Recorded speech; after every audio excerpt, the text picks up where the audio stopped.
ஓம் சாந்தி. 4/7/2024 காலை முரளி. ஓம் சாந்தி. பாப்தாதா மதுபன். சிவத்தந்தையே ஆசிரியராகி பிரம்மா பாபாவோட உடல்ல நமக்காக பாடம் எடுக்க வந்திருக்கிறாரு. நம்மளாம் இறைமானர்கள். ஆத்ம அபிமானியாகி நம்ம பரம்பிதா பரமாத்மா அப்பாவுடைய மகா வாக்கியங்களை மிக கவனமா கேட்கலாம். இனிமையான குழந்தைகளே, சகோதரி சகோதரர் என்ற உணர்விலிருந்தும் கூட விலகி சகோதரர் சகோதரர் என்று உணர்ந்திருங்கள் சொல்லி பாபா சொல்றாரு. நீங்க இப்போ ஆண் பெண்ணுன்னு கூட பார்க்க வேணாம். ஆண்னா சகோதரன், பெண்ணா சகோதரி அப்படி கூட பார்க்க வேணாம். எல்லாருமே ஆத்மாவா பார்த்து சகோதரன் சகோதரன்ட்டு பார்த்துருங்க. அப்போதுதான் தூய பார்வை ஆகிவிடும். நீங்க எல்லாரையும் பார்க்கும்போது நெற்றி பூர்வத்துல ஆத்மாவை பார்க்கும்போது அவங்க உடல் மறைஞ்சிரும். நம்மளும் அப்படிதான், நம்ம உடல்ல அப்படியே மறந்துடணும். நான் ஆத்மா நெற்றி பூர்வத்துல இருக்கிறேன், புள்ளியா இருக்கிறேன். அதே மாதிரி எல்லாரையும் நெற்றி பூர்வத்துல புள்ளியா பார்க்க ஆரம்பிக்கும் போது அந்த பார்வை அந்த கெட்ட பார்வை, இவ்வளோ நாள் நம்ம கிரிமினல் பார்வையா இருந்ததுல யாரை பார்த்தாலும் கிரிமினலாவே பார்க்க வேண்டியது, நல்லவங்களா கெட்டவங்களா அப்படின்ட்டு ஒரு மாதிரியா அவங்க உடம்ப வச்சு கருப்பு வெள்ளை குண்டு அந்த மாதிரி ஒரு ஏளனமா பார்க்கறது. என்ன இவ்வளோ குண்டா இருக்கிறாங்க, என்ன இவ்வளோ ஒல்லியா இருக்கிறாங்க, அதெல்லாம் எதன் மூலமா வருது? அந்த பார்வை, அந்த தேகத்தை பார்க்கறதுனால தானே அந்த மாதிரி வருது. அப்போ கிரிமினல் பார்வையா இது வரைக்கும் இருந்தது. பாபா இப்போ தூய பார்வையா மாற்ற சொல்றாரு. அப்போ நம்ம ஆத்மாவை பார்க்கும்போது ஆத்மாவுக்கு எங்க வெள்ளை கருப்பு இதெல்லாம் வரப்போகுது? கருப்பு வெள்ளை குண்டு இதெல்லாம் அது ஆத்மா எல்லாமே ஒரே மாதிரி தான் இருக்க போகுது இல்லையா? அது நடிக்க வந்திருக்குது. அது அதோடைய கர்ம கணக்கு தகுந்த மாதிரி அந்த உடல் கிடச்சிருக்குது. அதனால நம்ம அதை சொல்லி காமிச்சு எதுக்கு அவங்கள கஷ்டப்படுத்தணும்? அதனால பாபா தூய பார்வையா மாத்துங்கன்னு சொல்லி சொல்றாரு. அப்போது தூய பார்வை ஆகிடும். ஏன்னா சத்தியுகத்துல எல்லாரும் இந்த மாதிரி ஆத்மான்னு தான் பார்ப்பாங்க. அதனால இங்கிருந்து நம்ம சொர்க்கத்துக்கு போனோம்னா இப்பவே பார்வையை மாத்தணும். அதுக்காக பாபா எல்லாரையும் பார்க்கும்போது ஆத்மாவை பாருங்க, சகோதர சகோதர பார்வை இருக்கட்டும்ன்றாரு. ஆத்மா தூய பார்வை உடையதாக ஆகும் பொழுதே கர்மாதித்த நிலை ஏற்படும் சொல்லி சொல்றாரு. பாருங்களேன். அப்ப எப்ப கர்மாதீத நிலை ஏற்படும்னா நம்ம பார்வை தூய்மையா ஆன பிறகுதான் நம்ம கர்மாதீத நிலையே ஏற்படும் சொல்லி சொல்றாரு. அப்பதான் கர்ம கணக்கெல்லாம் முடியும். அது வரைக்கும் முடியாது. எது வரைக்கும் நம்ம கிரிமினல் பார்வை பார்க்குறோமோ அது வரைக்கும் நமக்கு கர்மாதீத நிலையை அடையவே முடியாது சொல்லி சொல்றாரு. கேள்வி: தங்கள் குறைகளை நீக்குவதற்காக எந்த ஒரு யுக்தியை கையாள வேண்டும் சொல்லி பாபா கேட்குறாங்க. நம்மளுடைய குறைகளை நம்மளே நீக்கணும். ஏன்னா நம்ம பெர்ஃபெக்ட் இல்லை இல்லையா? இந்த கலியுகத்தில் இப்போ இருக்கிறவங்க எல்லாத்துலேயுமே ஏதோ குறைகள் இருக்குது. எல்லாருக்குள்ளாரையும் அந்த 5 விகாரங்கள் தான் சர்வ வியாபியாக இருக்குன்னு சொன்னார்ல நேற்று. அப்போ நமக்குள்ளாரையும் குறைகள் இருக்குது. அதனால தான் நம்ம இங்கே இருக்கிறோம், கஷ்டப்பட்டுட்டு இருக்கிறோம். அதனால் நம்ம குறைகளை நீக்கணும்னா எந்த ஒரு யுக்தியை கையாளணும்னு சொல்லி பாபா கேட்குறாங்க. பதில்: தங்களது கேரக்டர், தங்களது நடத்தையின் ரிஜிஸ்டர் பதிவேட்டை வையுங்கள். டெய்லியுமே காலிலேருந்து சாயங்காலம் வரைக்கும் நம்ம என்ன பண்ணுறோம்? பாபா சொன்ன மாதிரி ஸ்ரீமத் படி நடக்கிறோமா, இல்லை பழையபடி நம்ம லைஃப் எந்த மாதிரி போயிட்டுருக்குது? ஒரு நாள் ஃபுல்லாக ரெக்கார்டு வைங்கன்றாரு. காலைல நான் ஏஞ்சோன்னா என்ன பண்ணேன், அமிர்த வேலை பண்ணேன்னா அப்புறம் என்ன பண்ணேன், அப்படியே வரிசையாக நம்ம என்னென்ன பண்ணோம் அப்படின்றத எழுதணும். யாருக்காவது துக்கம் கொடுத்தோமா, பாபாவை அடிக்கடி நினச்சோமா, பாபா நினைவுல சமைச்சோமா, பாபா நினைவுல சாப்பிட்டோமா, 1 வாய் 2 வாய் 3வது வாய் 4வது வாய் மறந்துட்டேனா, இதெல்லாம் கூட நோட் பண்ணணும். அப்புறம் ஏதாவது மாயா வந்துச்சா, கோபம் வந்துச்சா, நம்ம 5 விகாரத்துல எந்த விகாரத்துல மாட்டிக்கிட்டோம், எல்லாத்தையும் பாபா கிட்ட ரெஜிஸ்டர்ல வைக்கணும். அப்பதான் நம்மளோட தப்பு நமக்கே தெரியும். அப்போ நம்ம ஆத்மா, அதான் நேற்று சொன்னார்ல ஒரு நாள், மனம் சாட்சியா இருக்குதுன்ட்டு. நம்ம மனசுதான் நமக்கு சாட்சியா இருக்குது. அதனால முழு நாளும் நம்ம எங்க தப்பு பண்றோன்றத கண்டுபிடிக்கணும்னா சார்ட் வைக்கணும், ரெஜிஸ்டர் வைக்கணும்னு சொல்லி சொல்றாரு. அது எதுக்கு வைக்க சொல்றாருன்னா நம்மளை நம்மளே சரி பண்ணிக்கிறதுக்காக தான். அது பாபா பார்க்கும் அவருக்கும் தெரிஞ்சிடும். நம்மளும் பாபாட்ட லெட்டர் எழுதிட்டு சார்ட் வைக்கும்போது நம்மளை நாமளே சரி பண்ணிக்கலாம். அதில் தினசரியின் கணக்கை குறியுங்கள் சொல்லி சொல்றாரு. டெய்லி கணக்கு எழுதுங்கன்றாரு. இப்போ கடையிலலாம் பார்த்தீங்கன்னா வியாபாரம் லாப நஷ்ட கணக்கு எழுதுவாங்க. இன்னைக்கு இவ்வளோ வரவு, இவ்வளோ செலவு, இவ்வளோ வேஸ்ட்டாக போயிடுச்சுன்ட்டு பிஸ்னஸ் பார்க்குறவங்க கண்டிப்பாக அந்த லாப நஷ்ட கணக்கு எழுதி வைப்பாங்க. அப்போ தான் எங்கே குறையுது, எங்கே அதிகமாக இருக்குன்னு கண்டுபிடிப்பாங்க. அதே மாதிரி தான் நம்மளும். யார் நல்ல பிஸ்னஸ் வேணால் இங்கேயும் பாபா கிட்ட நல்ல பிஸ்னஸ் பண்ண முடியும். பாபா எவ்வளோ நேரம் நல்லா நினச்சோம், எவ்வளோ நேரம் லாபம், எவ்வளோ நேரம் சேமிப்பாச்சுன்றதை நம்ம கண்டுபிடிக்கலாம். ரெஜிஸ்டர் வைப்பதால் தங்களது குறைகள் பற்றி தெரிய வரும். அப்போ நம்ம ரெஜிஸ்டர் வைக்கும் போது தான் நமக்கே தெரியும் நம்ம காலையிலேருந்து வேஸ்ட் பண்ணிக்கிறோம். 1 மணி நேரம் கூட பாபா நினைக்கல, மற்ற விஷயங்கள்லாம் வந்திருக்குது, இல்லை நம்மளே பலகீனமாக இருந்திருக்கிறோம்.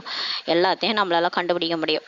பின் சுலபமாகவே அவற்றை நீக்கிவிட முடியும். அப்புறம் ஈஸியாக நம்மளால மறுநாள்லேருந்து ஐயோ நேற்று தான் இந்த தப்பு பண்ணிட்டோம், இன்னைக்கு இதை செய்யக்கூடாதுன்ட்டு அப்போதான் ஒழுங்கா பாபா நினைப்போம். குறைகளை நீக்கி நீக்கி ஒரு தந்தையை தவிர வேறு எதுவுமே நினைவிற்கு வராத அப்பேற்பட்ட நிலையை அடைய வேண்டும் சொல்லி சொல்றாரு. இப்படியே டெய்லி ஒரு நாள் விட்டு ஒரு நாள் நம்ம குறையெல்லாம் நீக்கிட்டு ஒரு நாள் கோவப்பட்டா மறுநாள் கோவப்படக்கூடாது. அப்போ பாபா சொன்ன பாயிண்ட்ஸ் அப்ளை பண்ணணும். அப்புறம் இது டெய்லியுமே நம்ம அப்படியே மாறிக்கிட்டே வருவோம்னு சொல்லி சொல்றாரு. அப்போ எதுவுமே பாபா தவிர எதுவுமே நினைக்க வராத அளவுக்கு அந்த நிலையை அடையணும். எந்த ஒரு பழைய பொருள் மீதும் பற்றே இருக்கக்கூடாது சொல்லி பாபா சொல்றாரு. எந்த பழைய விஷயம், அது அன்னைக்கு கூட சொன்னார்ல, புடவெல்லாம் எதுக்கு வாங்கி வைக்கிறீங்க, அது மேல நமக்கு பற்று வந்துடக்கூடாது சொல்றாரு. அவ்வளவுதான். அது எந்த விஷயமா இருந்தாலும் சரி, எக்ஸாம்பிளுக்கு அது சொல்றாரு, எந்த பொருள் மேல உங்களுக்கு பற்று வரக்கூடாது. அதனால செக் பண்ணிட்டே இருங்க. உள்ளுக்குள் எதையும் கேட்பதற்கான விருப்பமே இருக்கக்கூடாது. எதுவுமே எனக்கு வேணும் வேணும் வேணுன்ற அந்த கேட்கறதுக்கான விருப்பமே இருக்கக்கூடாது சொல்லி சொல்றாரு. ஏன்னா நீங்க சுயம் நிறைஞ்சிருங்க, உங்களை தேடி எல்லாமே வரும். நீங்க ஏன் கேட்குறீங்க, அது வேணும் இது வேணும்ன்ட்டு கேட்கவே கூடாது. எல்லாம் தானா உங்களுக்கு நிறைஞ்சிரும். ஏன்னா சத்தியுகத்துல தேவதைகள் அவங்களுக்கு சுத்தி எல்லாமே இருக்கும், ஆனா எது மேலேயும் பற்று இருக்காது. அந்த நிலையை நம்ம அடையணும்னு சொல்லி சொல்றாரு. ஓம் சாந்தி. ஒன்று மனித புத்தி, மற்றொன்று ஈஸ்வரிய புத்தி. நமக்கு வந்து எப்பயுமே எல்லாருக்குள்ளாரையும் ஒரு ரெண்டு சொல்லுவாங்க இல்லையா, ரெண்டு மிருகம் இருக்கும் உள்ளார, ரெண்டு இருக்கும் உள்ளார. ஒன்று வந்து நல்லது, ஒன்று கெட்டது, கெட்ட புத்தி நல்ல புத்தின்ற மாதிரி. அதே மாதிரி நமக்கு வந்து மனுஷ புத்தியும் ஒன்று இருக்கு, இன்னொன்று வந்து ஈஸ்வரிய புத்தி. அதுக்கப்புறம் பிறகு தெய்வீக புத்தியாக ஆகிவிடும். பிறகு இந்த புத்தியை தான் வந்து பாபா ஈஸ்வரிய புத்தியா மாத்திக்கிட்டே வராரு. ஃபர்ஸ்ட் வந்தோடனே புத்தியை தான் மாத்துறாரு பாபா. மனசு புத்தி சம்ஸ்காரத்துல புத்தியை தான் ஃபர்ஸ்ட் வந்து பாபா பிடிக்கிறாரு. புத்தியில தான் ஞானத்தை ஸ்டோர் பண்றாரு. ஞானம் ஸ்டோர் ஆக புத்தி வந்து சரியாயிடுது. புத்தி சரியாகும் போது ஈஸ்வரிய புத்தியா இப்ப மாறிட்டு இருக்குது. அப்புறம் சத்தியோகத்துல போய் அது தெய்வீக புத்தியா ஆகிரும்னு சொல்லி சொல்றாரு. மனித புத்தி அசுர புத்தி ஆகும். இந்த மனுஷ புத்தி பாருங்களேன், அது வந்து தவறான வழியை தான் சொல்லும். மனுஷங்களாலே அப்படிதான், அசுர புத்தி தான் அவங்களுக்குன்னு சொல்லி சொல்றாரு. எதை செய்யக்கூடாதோ அதை தான் செய்வோம், எது செஞ்சாலும் ரைட்டு, ஊரோட ஒத்து வாழலாம்னு சொல்லுவாங்க. அப்ப எல்லாமே பண்ணுங்க, அவங்க பண்றாங்களா நம்மளும் பண்ணலாம் அப்படின்ட்டு அந்த கரெக்ட் தப்புலாம் பார்க்க மாட்டாங்க. அசுர புத்தியா இருக்கும்னு சொல்லி சொல்றாரு. குற்ற பார்வை உடையவர்கள் ஆவார்கள் அல்லவா. எல்லாருமே பாருங்களேன், யாராவது புதுசா வந்தா அவங்கள பாக்குற பார்வையே டிஃப்ரெண்டா இருக்கும். இவன் நல்லவனா கெட்டவனா அப்படின்ட்டு பார்ப்போம் இல்லையா, குற்ற பார்வை தான் இருக்கும். அப்ப எல்லாருமே அப்படிதான் பார்ப்பாங்க. அது மாதிரி இருக்கிறாங்க. ஒன்று சிவில் ஐஸ்டு, இன்னொன்று தூய பார்வை உடையவர்கள், இன்னொருத்தவங்க கிரிமினல் ஐஸ்டு, குற்றப்பார்வை உடையவர்கள். இந்த சின்ன குழந்தைங்கலாம் பாருங்களேன், அதுக்கு நல்லவங்க கெட்டவங்கலாம் தெரியாது. அப்படியே எல்லாருக்கிட்டையும் வெள்ளை வெகுளியா பழகும். அதுக்கு ஒண்ணுமே தெரியாது. தேவதைகள் அப்படிதான் இருப்பாங்க. அவங்களுக்கு 5 விகாரம்னா என்னன்னே தெரியாது. எல்லாருக்கிட்டையும் அன்பா பழகும். அவங்கள சுத்தி உலகமே அப்படிதான் இருக்கும். ஏன்னா நம்மளுடைய பார்வை எப்ப மாறுதோ அந்த சிருஷ்டியும் மாறிடும். இங்க பாருங்க, நமக்கு கிரிமினல் பார்வை தான். அப்ப சுத்தி சிருஷ்டியே கிரிமினலா தான் இருக்குது இல்லையா. நமக்கு எல்லாரையும் நம்பாம பாக்குறோம், அதே மாதிரி நம்பாதவங்களா தான் நம்மளை சுத்தி இருக்கிறாங்க. அப்ப எல்லாமே தவறாதான் நடக்குது. அதனால பாபா சொல்றாரு, என்ன சொல்றாரு, அப்ப சதோ பிரதான நிலையில இருக்கும் போதுதான் அந்த தூய பார்வை இருக்க முடியும். அதனாலதான் சின்ன குழந்தைகள்லாம் பாருங்க, என்னதான் இருந்தாலும் நம்ம எல்லாரையுமே ஒரே மாதிரி தான் பார்க்கும். சின்ன குழந்தை நம்ம தான் வந்து இவங்க நல்லவங்க இவங்க கெட்டவங்கன்னு பார்ப்போம், அது அந்த மாதிரி பார்க்காது, எல்லாருக்கிட்டையும் போகும் குழந்தை. அது மாதிரி ஒன்று சிவில் ஐஸ், இன்னொன்று கிரிமினல் ஐஸ்ன்னு சொல்லி பாபா சொல்றாரு. தேவதைகள் நிர்விகாரி தூய பார்வையுடையவர்கள் ஆவார்கள். தேவதைகள் சொர்க்கத்துல 5 விகாரம்னா அவங்களுக்கு என்னன்னு தெரியாது, தூய பார்வை தான் இருக்கும். அதனால அவங்க தூய பார்வை இருக்கிறாங்க, எல்லாரையும் அவங்க நல்லவங்களா பாக்குறாங்க. அவங்கள சுத்தி உலகமும் அந்த மாதிரி தான் இருக்குது. ஏன்னா முழு உலகமும் அந்த மாதிரி மாறிடுது. அப்ப நம்ம இங்கே அந்த மாதிரி மாற மாற மாற நம்ம வந்து பார்வையை மாத்த தான் அந்த மாதிரி ஒரு உலகம் நம்ம உருவாக்க முடியும். மேலும் இங்கு கலியுக மனிதர்கள் விகாரி குற்றப்பார்வையுடையவர்கள் ஆவார்கள் சொல்லி சொல்றாரு. ஆனா இங்க கலியுகத்துல மனுஷங்க எல்லாம் விகாரம் தான். யாரை பார்த்தாலும் சந்தேகம் தான் வரும் நமக்கு அந்த மாதிரி. ஏன்னா சுற்றி உலகமே அப்படிதான் இருக்கு. அதனால நமக்கு சந்தேக பார்வை தான் வருது. அதனாலதான் பாபா சொல்றாரு, நீங்க சகோதரன் ஆத்மாவா பாருங்க. அவங்க எப்படி வேணா இருந்துட்டு போட்டோம், அவங்க பார்த்து அவங்க நடிக்கிறாங்க. ஆனா உங்ககிட்ட நீங்க வந்து நம்ம சக்திசாலி ஆயிட்டோம்னா நம்மளை சுத்தியும் என்ன ஆயிடும், அந்த வாயுமண்டலம் சக்திசாலியா தான் இருக்கும். நம்மள கிட்டக வர்றவங்க யாரும் நெருங்கவே முடியாது. அதனால பாபா வந்து இப்ப மாத்துறாரு. நம்ம முன்னாடி எல்லாம் பயந்தோம், நம்மளை ஏமாத்திருவாங்களோ, ஐயோ நம்ம இந்த மாதிரி வெகுளித்தனமா எல்லாரையும் நல்லவங்களா பார்த்தோன்னா நம்மளை ஏமாத்திருவாங்க. அப்படி கிடையாது, நம்ம சக்திசாலியா மாற சொல்றாரு பாபா. நம்ம பார்வையை மாத்தும் போது நம்மளை சுத்தி உள்ள வாயுமண்டலமே மாறிடும். இது மாதிரி எல்லாரும் மாற மாற உலகமே மாறிடும் சொல்லி சொல்றாரு. மேலும் இங்கு கலியுக மனிதர்கள் விகாரி குற்றப்பார்வையுடையவர்களா இருக்கிறாங்க. அவர்களுடைய சிந்தனையே விகாரியாக இருக்கும். அவங்க பாருங்களேன், அவங்க தாட்ஸே வந்து எண்ணமே வந்து விகார பார்வையோட தான் பார்ப்பாங்க. எல்லாரையுமே ஒரு தவறான கண்ணோட்டம். ஏன்னா நம்ம தப்பு பண்ணோம்னா மற்றவங்களையும் இவங்களும் இப்படி தப்பு பண்ணுவாங்களோ அப்படின்னே டவுட்லயே நம்ம பார்த்துட்டு இருப்போம். அந்த மாதிரி இப்போ சிந்தனை எண்ணங்களே வந்து நமக்கு உள்ளார ஓடுற எண்ணங்களே விகாரியா தான் இருக்கும் கலியுகத்துலன்னு சொல்லி சொல்றாரு. குற்றப்பார்வையுடைய மனிதர்கள் ராவணன் சிறையில் இருந்து கொண்டிருக்கிறார்கள். குற்றப்பார்வையை உடையவங்க எதனால அவங்க குற்றப்பார்வை பார்க்குறாங்கன்னா, அவங்க அந்த 5 விகாரத்துல மாட்டிட்டு இருக்கிறாங்க. காமம், கோபம், பற்று, ஆசை, அகங்காரம் தான் அவங்க மனசுல ஊறி போயிருக்கிறதுனால எல்லாரையும் அதே மாதிரி பார்க்குறாங்க. இப்போது பாபா உங்களை குற்றப்பார்வையிலேருந்து மாற்றி தூய பார்வையுடையவர்களாக ஆக்கி கொண்டிருக்கிறார். பாபா நம்மளை எப்படி பார்க்க வைக்கிறதுனால நம்மளை மாத்துறாருன்னா, அந்த உடலை பார்க்காதீங்க, ஆத்மாவை பாருங்க. அப்படி பார்க்க ஆரம்பிச்சிட்டிங்கன்னா நீங்கள் கண்டுபிடிப்பீங்க, கரெக்டாக கண்டுபிடிப்பீங்க. பகுத்தறியும் சக்தி வேலை செய்யும். கரெக்டாக உங்களால் அந்த வைப்ரேஷனை வச்சு கண்டுபிடிக்க முடியும். சில டைமில் நம்ம உடலை பார்த்து கூட என்ன பண்ணிடுவோம், நல்லவங்கன்னு நினச்சிக்குவோம். டிப் டாப்பாக ட்ரெஸ் பண்ணிட்டு வருவாங்க, நல்லா பேசுவாங்க. பார்த்தீங்கன்னா அழகாக ஏமாற்றி நம்மள்ட்ட இருந்து பைசா பண்ணிட்டு போயிடுவாங்க. அப்போ நம்ம எங்கே கண்டுபிடிக்கிறோம்? வெறும் உடலை பார்த்து நம்ம ஏமாந்து போகிறோம் இல்லையா? அதை பாபா ஆத்மாவை பாருங்கன்னு கற்றுக் கொடுக்குறாரு. ஆத்மாவை பார்த்தா தான் எல்லா பிரச்சனையிலேருந்து தப்பிக்க முடியும். ஆத்மாவை வெறும் பார்க்கும்போது உடலை பார்க்க மாட்டோம். அவங்க என்ன ட்ரெஸ் பண்ணியிருக்காங்க, அவங்க என்ன மேக்கப் பண்ணி எதையும் பார்க்காம ஆத்மாவை வைப்ரேஷனை கேட்ச் பண்ணும்போது அந்த ஆத்மால இருந்து வர வைப்ரேஷன் நல்ல வைப்ரேஷனா கெட்ட வைப்ரேஷனா, எந்த நோக்கத்தோட அவங்க வந்திருக்காங்கன்றதை நம்மளால கண்டுபிடிக்க முடியும். பாபா அதனாலதான் குழந்தைகளே, நீங்க வந்து உடலை பார்க்காதீங்க, தேகத்தை நாகத்தை பார்க்காதீங்க, நாகமணியை பாருங்க. அப்ப பாபா நம்மளை இப்ப குற்றப்பார்வையிலிருந்து மாற்றி தூய பார்வையுடர்களாக ஆக்கி கொண்டிருக்கிறார். இப்ப ஆத்மாவை பார்க்கும்போது தான் நம்ம அதுதான் கரெக்டா நம்மளால கண்டுபிடிக்க முடியும், நல்லவங்களா கெட்டவங்களான்னு. குற்றப்பார்வையில் கூட அநேக விதமாக இருக்கிறார்கள். குற்றப்பார்வையிலே நிறைய பேர் நிறைய விதமாக இருக்கிறாங்களாம். ஒருவர் செம்மியா இருக்கிறாங்களாம், மற்றொருவர் வேறு மாதிரி இருக்கிறாங்களாம். கொஞ்சம் கொஞ்சம் குற்றப்பார்வை இருக்கிறது, சிலர் வந்து வேற மாதிரி இருக்கிறாங்கன்னு ஏதோ பார்த்துட்டு சொல்றார் பாபா. தூய பார்வை உடையவராக ஆகிவிடும் பொழுது கர்மாதீத நிலை ஆகிவிடும். நம்ம எப்ப நம்ம வந்து எல்லாரையும் ஆத்மாவா பார்த்து டோட்டலா நமக்கு நல்ல அது தூய பார்வை எண்ணங்கள்ல கூட நமக்கு அந்த மாதிரி கெட்ட எண்ணங்கள்லாம் வராது. அந்த 5 விகாரம் சம்பந்தப்பட்ட எதுவுமே வராத போது கர்மங்களை வென்ற நிலை ஆகிடும் சொல்லி சொல்றாரு. பிறகு சகோதர சகோதர பார்வை ஆகிவிடும். அதுக்கப்புறம் நமக்கு நம்ம எல்லார் மேலும் ஆன்மீக அன்பு, நம்ம கிட்டக வந்தாலே ஆன்மீக அன்பை உணர்வாங்க. அப்படிதான் பிரம்மா பாபா அம்மா கிட்டலாம் வந்தவங்க ஒருத்தவர் குருநானக் பக்தர். அவர் வந்து கத்தி எடுத்துட்டு வந்துட்டாரு பிரம்மா பாபாவை வெட்டுறதுக்கு. பாபா ஒரு பார்வை தான் பார்த்தாரு. என்னுடைய மகனேன்னு தான், அப்படியே மகனேன்னு சொல்லி தான் ஒரு வார்த்தை சொல்லியிருப்பாரு. குருநானக்கோட காட்சி கிடைச்சிது. அப்படியே அந்த கத்தியை போட்டுட்டு அவர் காலில் விழுந்துட்டாரு. பாருங்க எவ்வளோ ஒரு வைப்ரேஷன்ஸ். அந்த மாதிரி வைப்ரேஷன்ஸ்ல அதே மாதிரி தான் மம்மாவுக்கும். அம்மாவை திட்டலான்ட்டு ஒருத்தர் வந்தார். என் மனைவி இந்த மாதிரி கூப்பிட்டு வந்து இங்கே மாத்திட்டீங்க, நான் அவங்கள நல்லா 4 கேள்வி கேட்கணுன்ட்டு வந்தவர் தான். மேலே இருக்காங்கன்னு சொன்னோடனே அம்மாவை போய் பார்க்க போனதும் கிட்டக போனோடனே அம்மான்னு சொல்லிட்டு அப்படியே போய் உக்காந்து அவங்க பக்கத்தில் உக்காந்துட்டு அவங்க மகனேன்னு கூப்பிட்டாங்க. அவ்வளோதான். அப்படியே அவரும் அப்படியே அந்த திருஷ்டியில மயங்கிட்டாரு. ஏன்னா அவங்க போனோடனே அந்த சதோபிரதான வாயுமண்டலம் சொர்க்கத்துக்குள்ளார நுழைஞ்ச மாதிரி இருந்துதான் அவருக்கு. அந்த வாயுமண்டலம் அந்த மாதிரி இருந்தது. அப்ப அம்மாவோட பார்வை, அந்த திருஷ்டி, அவங்க பாக்குற பார்வை வந்து அவரை ஆத்மாவா பார்த்திருக்கிறாங்க, சகோதர ஆத்மாவா பார்த்து. அந்த ஆத்மாவும் என்னுடைய சகோதர ஆத்மா, பரமபிதா பரமாத்மாவுடைய குழந்தை அவருன்னு பார்த்திருக்காங்க. அப்ப நம்ம கிட்ட இருந்து போற அந்த வைப்ரேஷன் அந்த எதிர வர கெட்ட ஆத்மாவா இருந்தா கூட அவங்கள மாத்திரும். அதுக்காக தான் பாபா சொல்றாரு, இதுதான் நமக்கு கடைசியா நம்மளுடைய பாதுகாப்பு வளையமே இதுதான். நீங்க என்னதான் கத்தி கன்னெல்லாம் வச்சுக்கிட்டு உக்காந்துருந்தாலும் உங்களை காப்பாற்ற முடியாது. நீங்க கடைசியா இதுதான், இது பகவானுடைய வெப்பன் நம்ம கொடுக்குறாரு. உங்க பார்வையை மாத்துங்க, உங்க கிட்ட யாருமே வர முடியாதுன்னு சொல்றாரு. இதெல்லாம் தான் பாபா ஏன் இப்படி சொல்றாரு. இப்படி இருந்தா உலகத்துல பிழைக்க முடியுமா, இப்படி எல்லாம் கேட்பாங்க நிறைய பேர். ஆனா பாபா கரெக்டா சொல்லிட்டு இருக்கிறாரு, இதுதான் கடைசியா உங்களுக்கு. ஏன்னா இது கலியுகம் முத்தி போயிருக்கு இல்லையா? இப்ப எல்லா அதர்மமும் நடந்துட்டு இருக்குது. அப்ப இந்த டைம்ல நம்மளை காக்க போற வெப்பனே இதுதான், ஆயுதமே இதுதான். இப்படிதான் நம்ம பார்வையை மாத்திரணும். பிறகு சகோதர சகோதர பார்வை ஆகிவிடும் சொல்லி சொல்றாரு. அப்புறம் உங்களுக்கு கர்மாதீத நிலை அடைஞ்சிட்ட பிறகு நீங்க எல்லாரையும் பார்க்கும்போது சகோதர சகோதரனா பார்ப்பீங்க.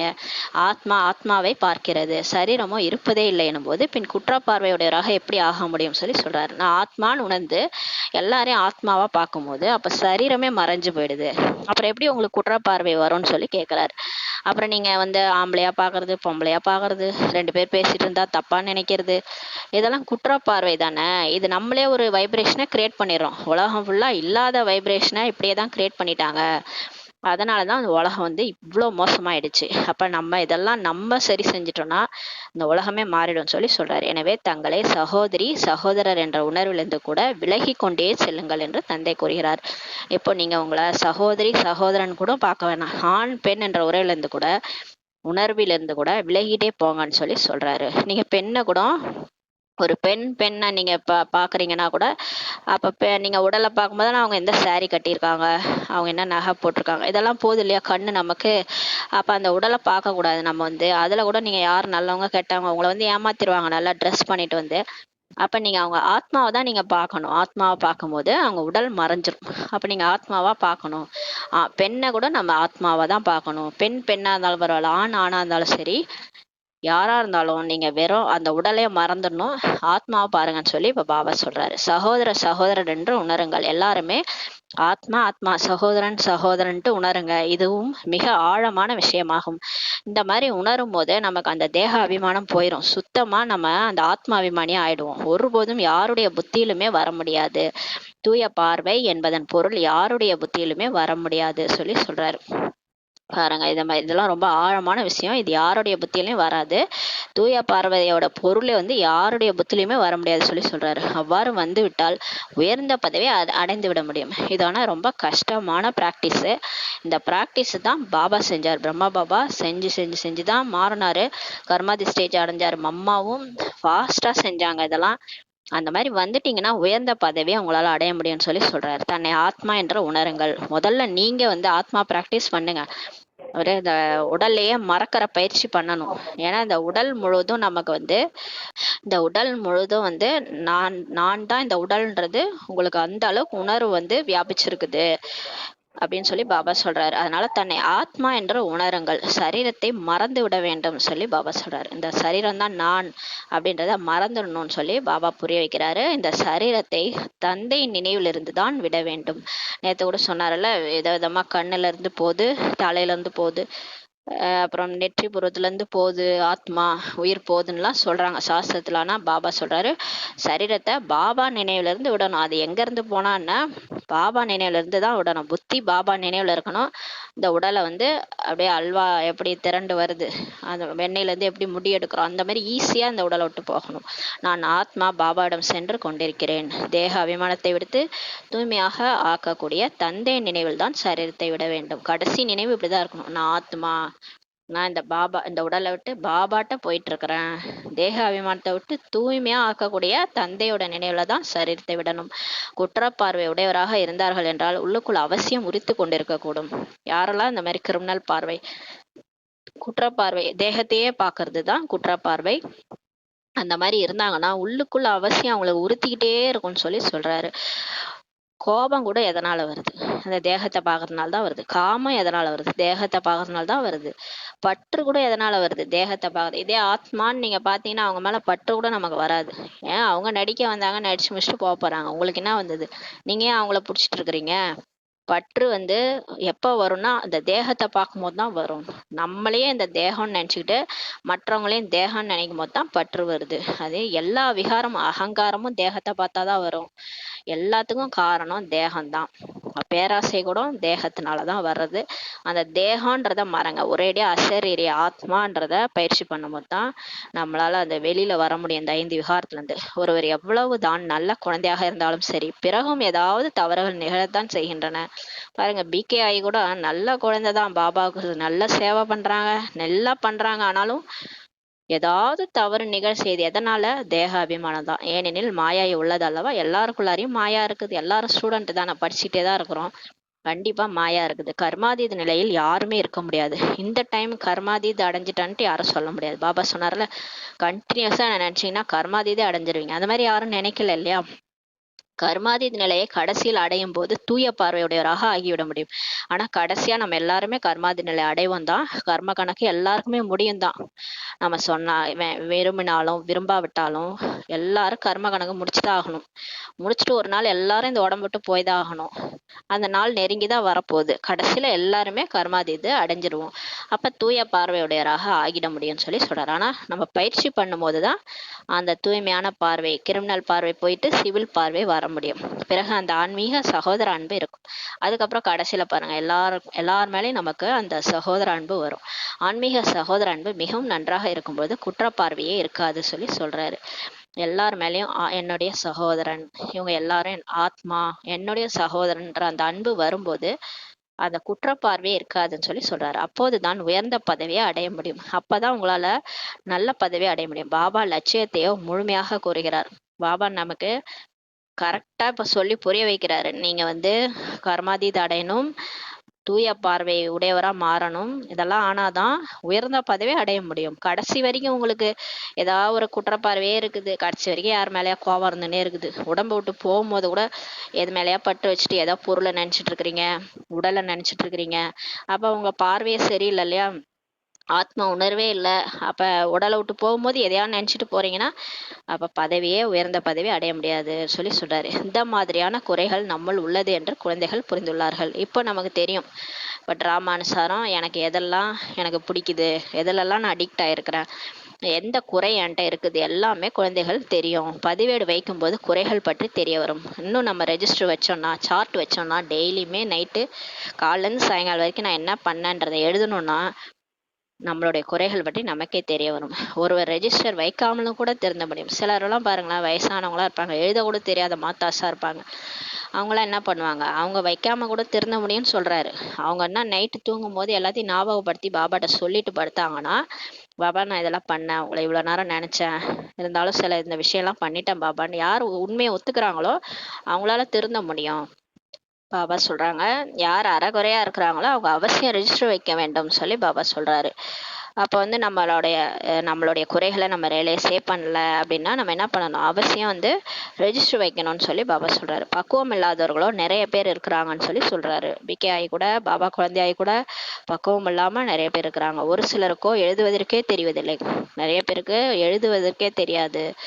எப்படி எழுதணும், சார்ட் எப்படி எழுதணும், எழுத படிக்கவே தெரியாதவங்க கூட இருக்கிறாங்க. உங்கள் நிலை எவ்வாறு இருக்க வேண்டும் என்றால் வேற யாருடைய நினைவுமே வரக்கூடாது சொல்லி பாபா சொல்றாரு. நீங்க கடைசியா அந்த மாதிரி ஒரு நிலை இருக்கணும். பாபா மட்டும் தான் நினைக்கணும், யாருடைய நினைவும் வரக்கூடாது. ஆத்மாவாகிய நான் சரீரமின்றி வந்தேன், இப்போது அசரீரியாகி செல்ல வேண்டும். பாபா சொல்றாங்க பாருங்க, ஆத்மாவாகிய நான் எதுவும் இல்லாம தான் வந்தேன் இல்லையா, நம்ம என்ன இந்த சரீரத்தோடயா வந்தோம், வரும்போது புள்ளியாதான் மேல இருந்து வந்தோம், சரீரம் கூட இங்கதான் கிடைச்சது. எப்போது திரும்ப நம்ம எதுவும் இல்லாம வந்தோம், திரும்ப எதுவுமே எடுத்துட்டு போகாம தான் போக போறோம். இங்கேருந்து எல்லாத்தையும் தூக்கிட்டா போறோம். போகும்போது ஏதோ வாழற வரைக்கும் எல்லாம் கொடுத்து வச்சிருக்கிறாரு, இருக்கிற வரைக்கும் எல்லாரும் கூட சந்தோஷமா வாழ்ந்துட்டு போகும்போது எதையும் எடுத்துக்காம தான் போக போறோம் இல்லையா. அந்த உடலை கூட நம்மளால எடுத்துட்டு போக முடியாது, அந்த உடலை கொண்டு போய் அடிச்சிருவாங்க. நம்ம ஆத்மா புள்ளியா தான் போகணும், அசரீரியாகி போகணுன்றாரு. இது பற்றி ஒரு கதை கூட இருக்குது. திரும்பி போகும்போது கைத்தடி கூட எடுத்துக்கொள்ள முடியாதுன்ட்டு அவர் சொன்னாரு. அவங்க மனைவி சொன்னாங்களாம் கணவர்கிட்ட, இந்த கைத்தடியே நம்பிட்டு இருக்காது, அதை என்ன நீ எடுத்துட்டா போறேன்னு சொல்லி சொன்னாங்களாம். அது கூட பின்னால் நினைவுக்கு வரும். அந்த கைத்தடி கூட கடைசியில சாகும்போது ஐயோ கைத்தடியை காணோம்ட்டு நினைவுக்கு வரும். எந்த ஒரு பொருள் மீதும் பற்று வைக்கவே கூடாது சொல்லி சொல்றாரு. ஏன்னா நம்ம இந்த உடல் தான் நான்ன்றது அப்படியே உடம்பு ஃபுல்லா ஊறி போயிருக்கிற மாதிரி இப்ப செல்போன் இந்த செல்போன் ஊறி போய் கிடக்குது. செல்போன் இல்லைன்னா நான் இல்லை அப்படின்ற மாதிரி இருக்குது. அது மாதிரி எந்த ஒரு பொருளையும் வச்சுக்காதீங்க, அது மேல என் பற்று என்னுடையதுன்றது வைக்காதீங்க.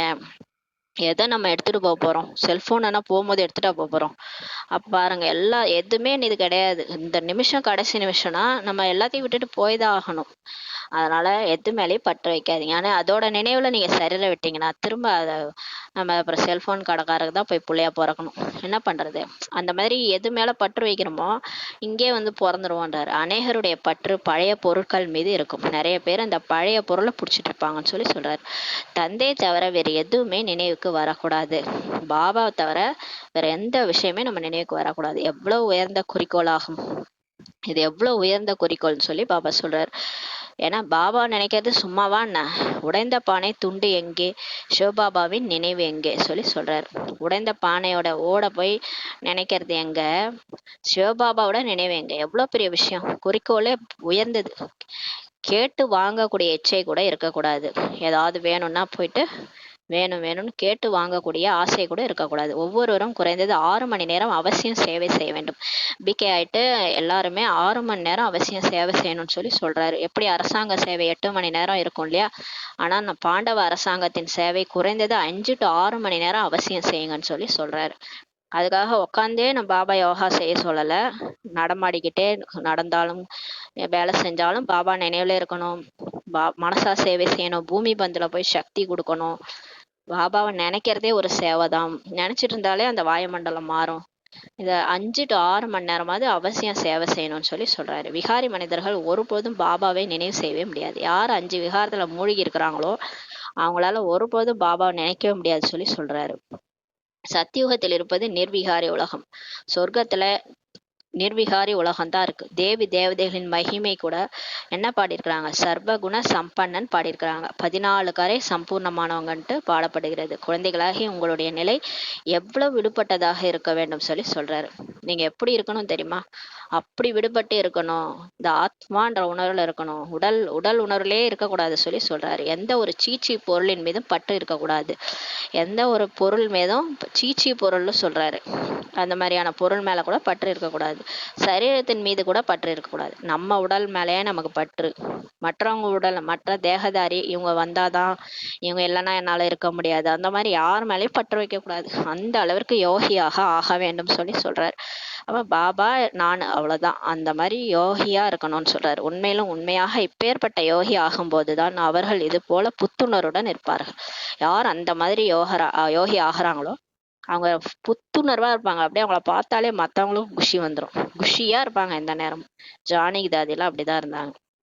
அப்படியே மறுநாள் வெளிநாட்டுக்கு போனோம்னா நைட்டு தான் கிளம்புவாங்க.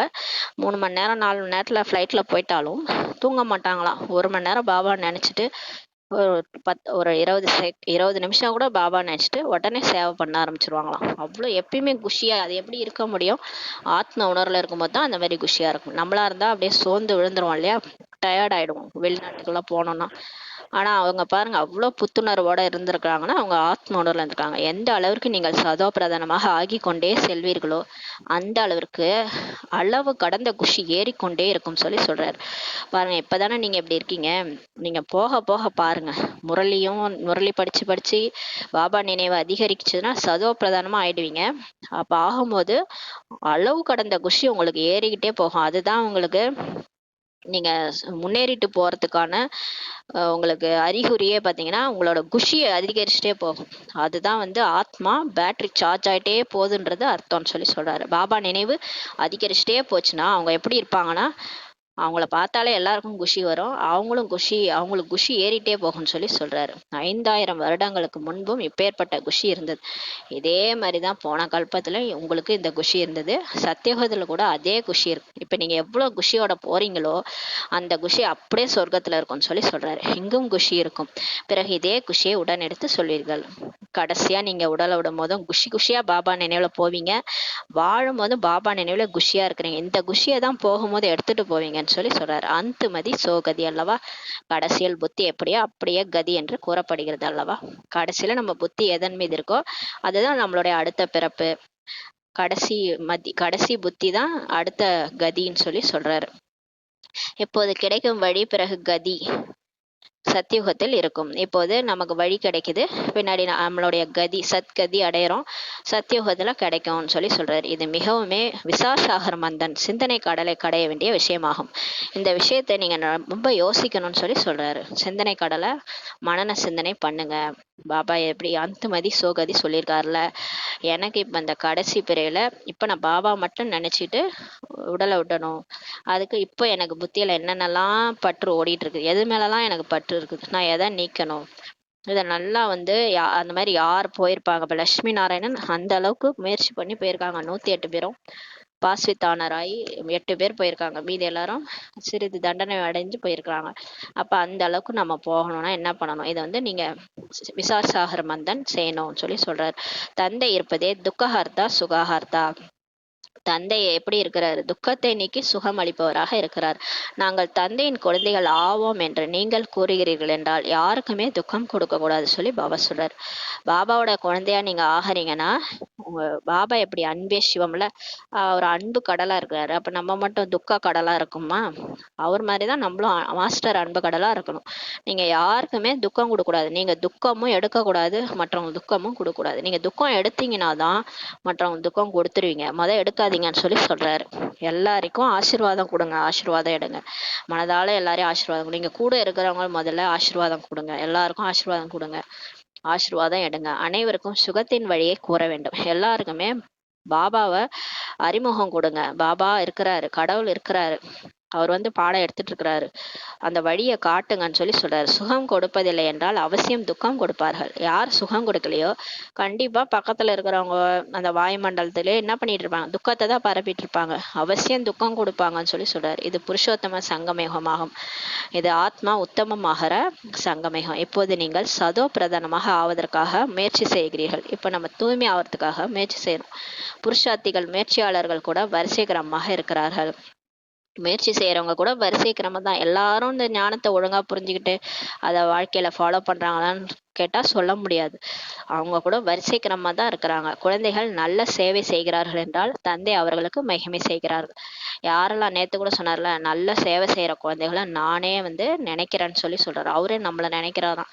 அப்ப யார் நல்லா செய்யறாங்களோ பாபா அவங்களுக்கு மகிமை கூட செய்யறாரு. குறிப்பிட்ட இந்த குழந்தை யோகி ஆவார்ன்ட்டு சொல்றாரு. நல்ல யோகா பண்ணாலே அதுவே ஒரு சேவை தான். பாபா நினைச்சிட்டு வாயுமண்டலத்தை தூய்மையாக்கணும், அதுவே பெரிய சேவை தான் சொல்றாரு. யார் சேவை செய்யக்கூடிய சர்வீசபிள் குழந்தைகளாக இருக்கிறாங்களோ அவர்கள் நிர்விகாரி வாழ்க்கையில் வாழ்கிறார்கள். யாரெல்லாம் பாபா சேவை செய்யற நல்ல குழந்தைகளா இருக்கிறாங்களோ அவங்க இப்பயே சத்தியுகத்துல நடிக்கிற மாதிரி நடிச்சிட்டு இருக்கிறாங்கன்னு சொல்லி சொல்றாரு. இப்பயே அவங்களோட வாழ்க்கை சொர்க்கத்துல வாழற மாதிரி, யாருக்கும் துக்கம் கொடுக்கறது இல்ல. அவங்க இருக்கிற இடமே குஷியா இருக்குது, எல்லாரையும் நல்லா பாத்துக்கிறாங்க, ஆத்ம உணர்வுல இருக்கிறாங்க. அவங்கள சுத்தி எல்லாரும் போனாலே அவங்க அவங்க கூட இருந்தாலே பிடிக்குது எல்லாருக்கும்னா அவங்க கண்டிப்பா சொர்க்கத்துல வாழற வாழ்க்கையை இங்கே வாழ்ந்துட்டு இருக்கிறாங்கன்னு சொல்லி சொல்றாரு. நிர்விகாரி வாழ்க்கையில இருக்கிறாங்க. யாருக்கு சிறிதளவாவது அப்படியும் இப்படியும் போன்ற சிந்தனை வருவதில்லையோ அவர்கள் கடைசியில் கர்மாதி நிலையை அடைவார்கள்.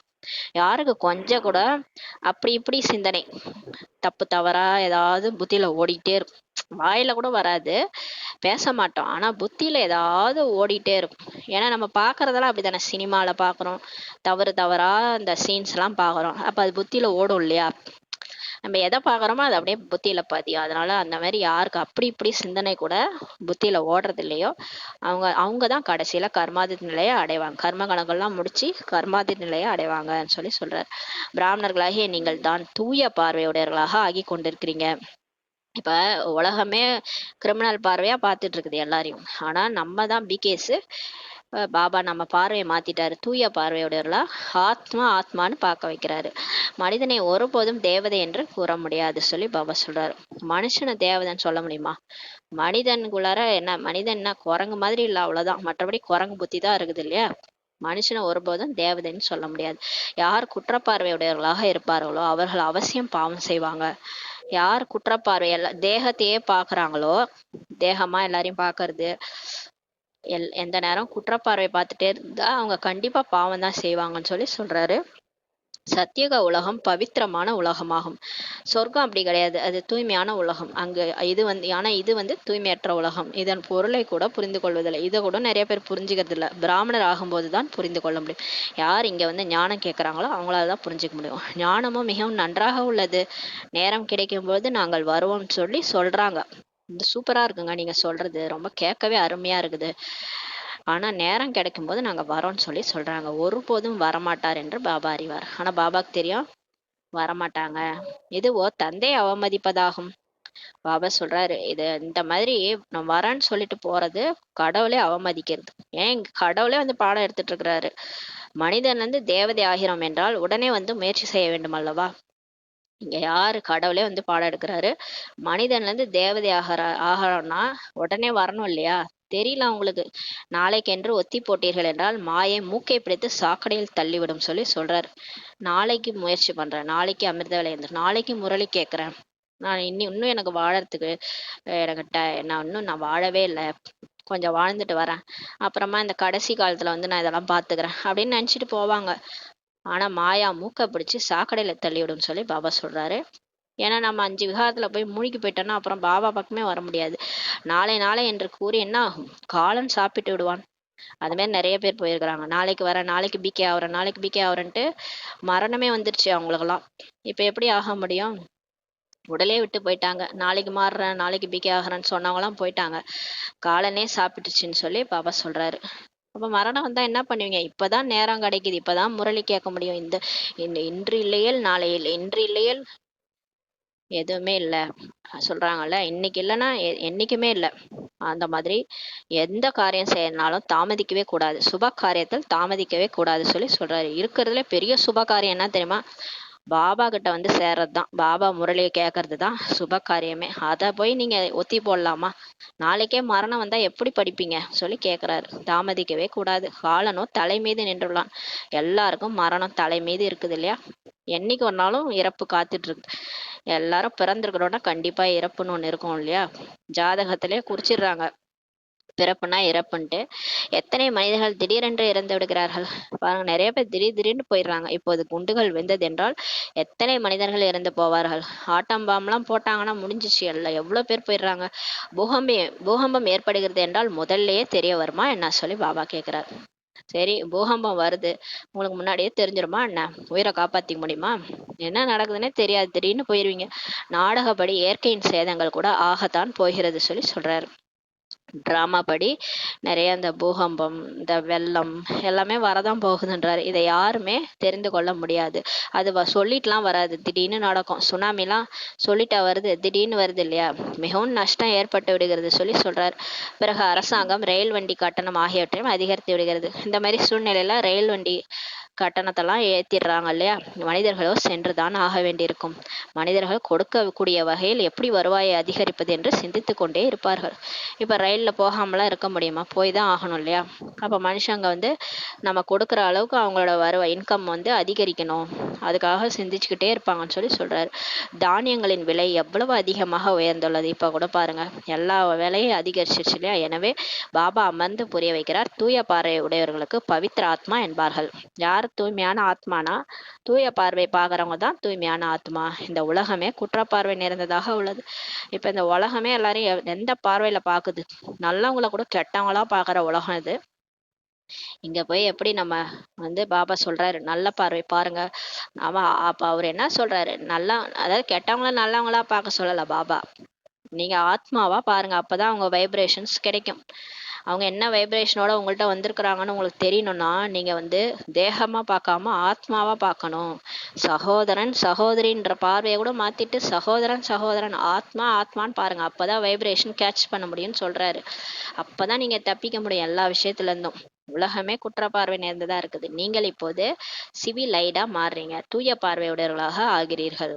உழைப்பு இருக்கிறது, ஆனா இது கொஞ்சம் உழைப்பு இருக்கு. நம்ம அந்த மாதிரி பாக்குறதுக்கு டக்குன்னு வராது. ஏன்னா நம்ம 63 ஜென்மமா தேகமா பார்த்து பழகிட்டோம். நம்மளும் இந்த தேகம்னு நினைச்சிட்டு ஊறி போயிருக்குது. இந்த உடல் முழுக்க நான் தான்ன்றது ஊறி போயிருக்கு. இந்த காலு கூட நானு, இந்த கை நானு, இந்த உடம்பு நானு. எனக்கு வயசாயிடுச்சுன்னு சொல்றோம். உண்மையில ஆத்மாவுக்கு வயசாயிடுச்சா? இல்ல இல்லையா? இந்த உடலுக்கு தான் வயசாயிடுச்சு. ஆனா ஏன் அப்படி சொல்றோம் எனக்கு வயசாயிடுச்சுன்ட்டு? அப்ப ஊறி போயிருக்குல்ல, இந்த உடம்பு தான் நானுன்றது ஊறி போயிருக்குது. அதான் பாபா சொல்றாரு, நமக்கு ஆத்மாவுக்கு வயசாகல, ஆத்மா உடலை எடுத்து நடிக்குது, இந்த உடம்புக்கு தான் வயசாயிடுச்சு. அப்ப பாருங்க, அப்ப அடுத்தவங்களையும் நம்ம உடலா பார்த்தே பழகிடுச்சு. அப்ப உழைப்பு இருக்கிறது. நான் ஈஸியா பாத்துருவேன்லாம் யாரும் சொல்ல முடியாது. பாபா சொல்லிட்டாரா, நாளைக்கே நான் ஆத்மாவை பாத்துறேன், அவ்வளவு ஈஸியாலாம் பார்க்க முடியாதுன்றாரு. உழைப்பு இருக்கிறது. உயர்ந்த பதவி அடைவது என்பது சித்தி வீட்டிற்கு போவதல்ல, சுலபமானதே அல்ல. லட்சுமி நாராயண் ஆகிறதுனா சாதாரண விஷயமே இல்லை சொல்லி சொல்றாரு. நீங்க மட்டும் ஈஸியா நினைச்சுக்காதீங்க நான் லட்சுமி நாராயண் ஆயிடுவேன். அது சித்தி வீட்டுக்கு போற மாதிரியே கிடையாது. பார்வையை மாத்தணும். யார் மிகவுமே தூய பார்வை உடையவர்களாக ஆகிறாங்களோ அவர்களே உயர்ந்த பதவியை அடைவார்கள். யார் எல்லாரையும் ஆத்மாவா பாக்குறாங்களோ, கர்மாதீத நிலை அடையறாங்களோ அவங்களால தான் உயர்ந்த பதவி அடைவாங்கன்னு சொல்லி சொல்றாரு. நீங்களும் இங்க வந்திருப்பதே நரனிலிருந்து நாராயணாவதற்காக. நம்ம இங்க வந்திருக்கிறதே மனிதன்லேருந்து தேவதையாக. ஆனால் யார் சிவிலைடு தூய பார்வை உடையவர்களா ஆவதில்லையோ, ஞானத்தை ஏற்க முடியாமல் இருப்பாங்களோ, அவங்க பதவியும் குறைவாக தான் அடைவார்கள். யார் இந்த ஞானத்தை ஏற்க மாட்டாங்களோ, அவங்களோட பார்வையை மாற்றவே மாட்டாங்களோ, அவங்க வந்து பதவி கூட குறைவாக தான் அடைவாங்க. ஏன்னா அவங்க ஏதாவது குறை சொல்லிட்டே இருப்பாங்க. எல்லாரையும் தேகமா பார்ப்பாங்க. மற்றவங்கள பத்தி குறை சொல்லிட்டே இருப்பாங்க. ஏன் நம்ம குறை சொல்லிட்டே இருக்கோம் அடுத்தவங்கள பத்தி? நமக்கு நல்லது செஞ்சா நல்லவங்கன்னு சொல்றோம், கெட்டது செஞ்சா கெட்டவங்கன்ட்டு குறை சொல்லிட்டு இருக்கோம். ஏன் சொல்றோம்?